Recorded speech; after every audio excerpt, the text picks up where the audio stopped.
Hi, this is Jonathan Ratner. Welcome back. I'm from CareerWise, sharing my presentation about acing your job interview.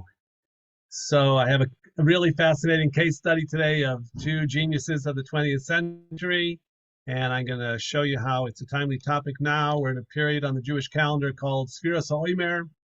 We're counting the Omer, but let me remind you first who we are and what we do. So CareerWise is market-based career counseling and training programs. We train in cybersecurity, we train in digital marketing, in diet coach, and career counseling. We offer career counseling services to clients all over the world. We've been doing this for over a decade and have thousands of satisfied clients. Our value proposition is our deep understanding and respect for people. We actually love people and think we understand them really deeply, and we have a lot of valuable connections to industry. We believe that every person, and this is written in the Talmud, Man yoiv choy, yohiv mezoineh. The one who gives us life, he also gives us a means to earn a living. Your treasure is within yourself. Everybody has something special to bring to the table, to the international marketplace. So if you find your strengths, you can honorably earn a living in that way. So today what we're going to talk about is Sefiras HaOmer, just briefly. Time to work on ourselves and prepare for the giving of the Torah. I'm going to discuss this fascinating case study of Robert Oppenheimer, the father of the atomic bomb for the United States of America, and a guy who I'm going to diplomatically call a loser. He's called the smartest man in America or the smartest man in the world. This is Chris Langan, and we'll talk why he never made anything of himself.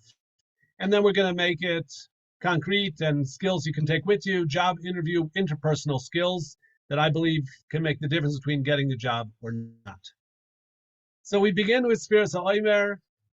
There's 49 days between Pesach and Shavuos, a time that we count each day towards the giving of the Torah on Chag HaShavuos. And there is spiritual and metaphysical and mystical correspondence of these 49 days to 7 of the 10 Sefiros, and each week corresponds to a different attribute. And so I'm not going to get deep into the Kabbalah today because I want to focus on the business, but I just am showing you that this period on the Jewish calendar, we've come out of Egypt, we're free people, but we're babies, we're just starting out. And so we have the opportunity to build ourselves from the ground up and to work on ourselves.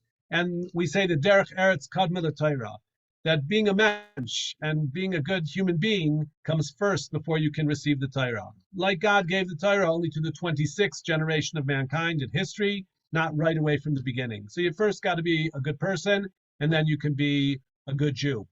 So during this time, we're preparing ourselves, working on ourselves, and particularly our character and interpersonal relationships. So that's this time on the calendar, Sefiras HaOmer, to be better people. Okay, here's my case study. A tale of two geniuses.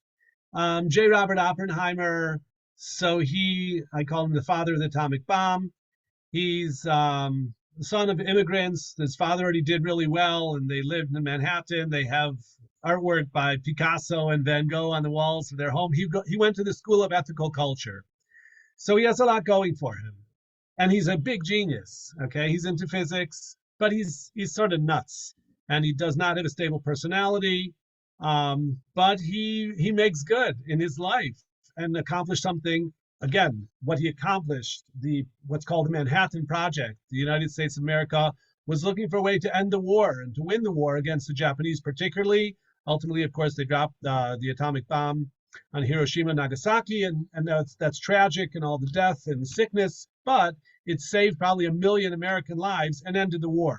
So we're not getting into the ethics or the morals of the atomic bomb per se, but the business project of who's going to manage the scientific project of developing the atomic bomb, which people were working on for sure in Germany and for sure in the Soviet Union, and of course in America, where they succeeded to create one. And of course, Albert Einstein was in on the game.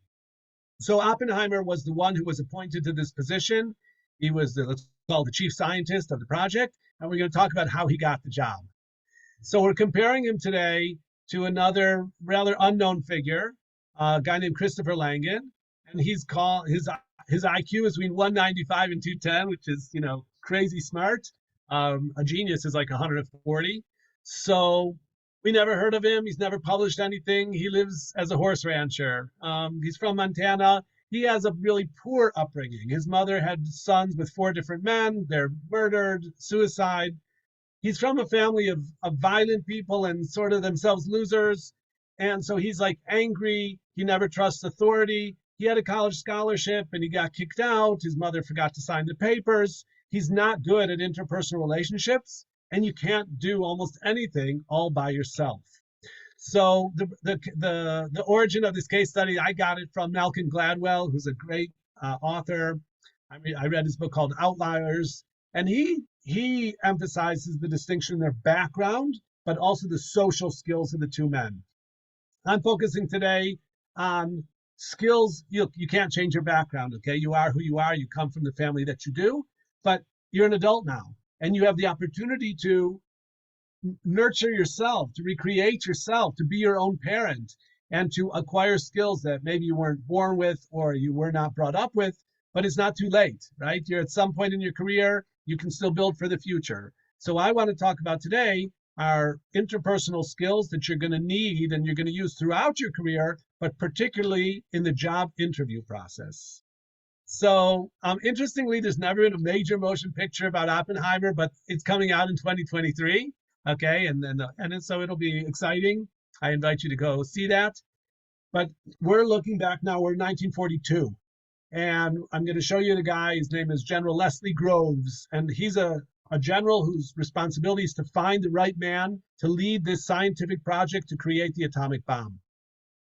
And there's a number of professors and scientists who are candidates. And Oppenheimer is on the list, and he gets an interview. And I want to share with you why he's a really unlikely candidate, okay?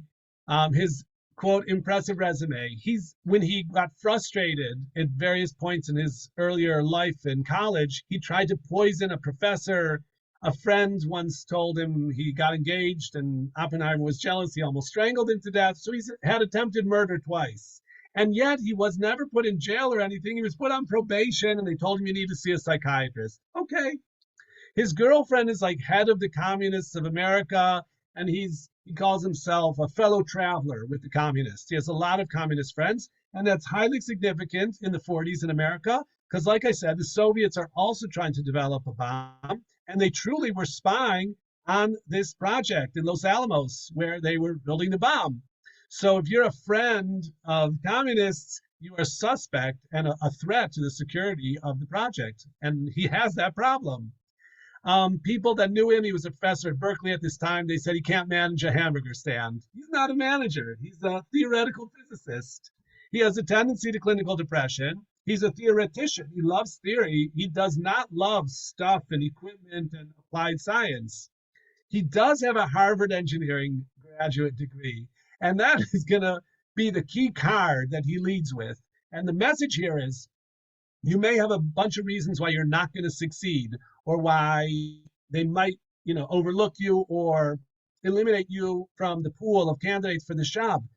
But if you have one strong card, so play that card and go with that and try and make the deal based on whatever you've got. So you got to think critically, analyze yourself, analyze, of course, what they're looking for in their hire, and be that person. So here's the man across the table, and he's a general. He's also he's an engineer, so he's not a foolish person or just a battle horse. He's an MIT graduate. Now remember, Harvard and MIT are right across the river from one another in Boston. So Oppenheimer thinks, I'm going to make the sale on like Boston engineering connection because I'm Harvard engineering and he's MIT, so we should have a lot in common. And it worked. Groves met Oppenheimer, and he's talking about creating a lab where they could develop the bomb and test it. So they're going to go out to the west. They decide, in New Mexico on Los Alamos. And Groves was impressed with the breadth of Oppenheimer's knowledge. He understood that this is going to be a complex project. You're going to need people who have expertise, not just physics, but chemistry, metallurgy, ordnance, which is explosives, and engineering. And so you see the picture. They're two very different types of people. One's an Army general, big strapping guy. And you see Oppenheimer, he's a really skinny guy and just very different type. Anyway, he made the deal and he got the job. And it's a really big thing. Oppenheimer's famous because of his success. Ultimately, he was able to manage this project and bring it to fruition.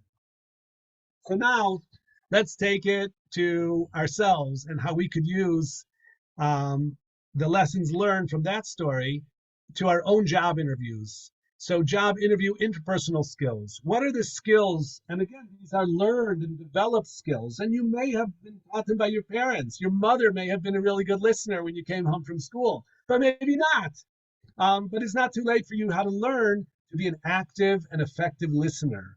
So, listening skills, communication skills, be able to tell your message. And again, I want to go back to Chris Langan. He was in a calculus class, and of course, he loved calculus. And he went to the professor and told the professor, I think you should do it this way or that way. And he was such a poor communicator. And he created distrust and adversarial relationship that the calculus professor didn't like him and didn't realize even that he loves calculus. So if you're not a good communicator and you're abrasive towards colleagues, it's going to be hard to get a job or get anything done. So communication skills are important. You need to relate to the human being across the table. You need to show that you can be a welcome part of the team. You're trying to work for a company. You're not going to be by yourself. You're going to be working with others. So at the job interview, you want to be that person who would be a welcome team member on this team. One of our students, today she's successfully working in Belgium. She said that after a job interview or two at this company, they actually polled the team members, and it wasn't like one hiring manager or even the HR and the CEO. Everybody on the team all had to say, do you want to work with this person? So that was like half a dozen people were deciding her fate, if she's going to get the job or not. And she did get the job because she's very easy to get along with. She's a really nice woman and very professional. So your ability to interact effectively with other people is really important. Okay, so what are some of the specifics of good listening? And the first is close your mouth, open your ears. Okay, I have here that it's better to be thought a fool than to open your mouth and remove all doubt. Don't say stupid things. Don't interrupt people. Listen, and then mirror and show that you're interested through your body language and repetition of certain of their words to show you get it and you're on the same page with them. So at the job interview, you want to, of course, you've done research in advance, you've learned about the job, and now you're learning more at the meeting. And you're trying to find out exactly what qualities they're looking for in the new hire so that you can bring that out of yourself and be that person. You can allow the interviewer to guide the conversation and their direction and pace. You're going to show you're a good team player, that you can listen and interact effectively with others. Because when you work there, you're also going to have to listen and interact with customers and with fellow workers. You want to go this further step and understand the role and personality of the interviewer to tailor your messaging. And we're going to talk more about that. Okay, so in communicating your professional message and your professional persona, your branding, you've done that already with your CV, and your CV worked because it got you an interview. It was an expression of your brand. So your interview needs to continue to express that message and branding and bring it to life and to really be that person behind the paper. It's what you say and it's how you say it. So you're talking about your transferable skills, not only the particulars that you need for this job, but the skills that you would take to any job as a professional. Your values, and we'll talk about some of those on another day. The basic, if we boil it all down, the basic message of the job interview and sort of the unspoken or even spoken messages, I can do this job, I want to do this job, and I can get along with the others and contribute to your team to help you make money and be a better company. So that's what you're there for, to show that. To state the obvious, a job interview is not therapy. This person isn't your friend.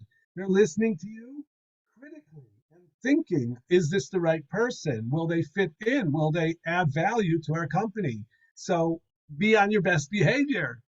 You're meant to be acting, and it's acting, okay? You don't just be yourself. Be your best professional self. act the part of the effective hire, the person that they want in their company. Communicate that you understand what they're looking for, and you can be and are and will be that person. That is the idea of an effective job interview. So, in understanding the person across the table, use your interpersonal skills, your listening skills, your intuition to gauge what interests this other party in a conversation. And, different people are different. What do they want to talk about? You want to tailor your message and communication to the type of person you're speaking to. Is this an HR person, like a warm and fuzzy, a cuddly person, a feelings person who's into human resources and human aspects, or is this a CTO? This is a technology person. They're really nerdy and they're really into technology, but you're there for a technical job and you have technical know-how. So talk about that. Talk about your science project. Or is this a CEO? And so he's about management and effectiveness and efficiency and money. So talk about that and the things that are interesting to a CEO. I want to thank you for listening. I'll sum it up again by saying that it's a time of year we're working on ourselves, preparing ourselves for the big day to receive the Torah. And preparing ourselves means to work on our character. And working on our character is something that'll affect every aspect of our lives, our home lives, and of course, our professional lives. So if we work on ourselves and we gain the necessary skills and the interpersonal skills to interact effectively with others, we can become truly successful and self-fulfilled professionals and have a wonderful life of success. So thanks for being with me today. All the best to you. Thank you.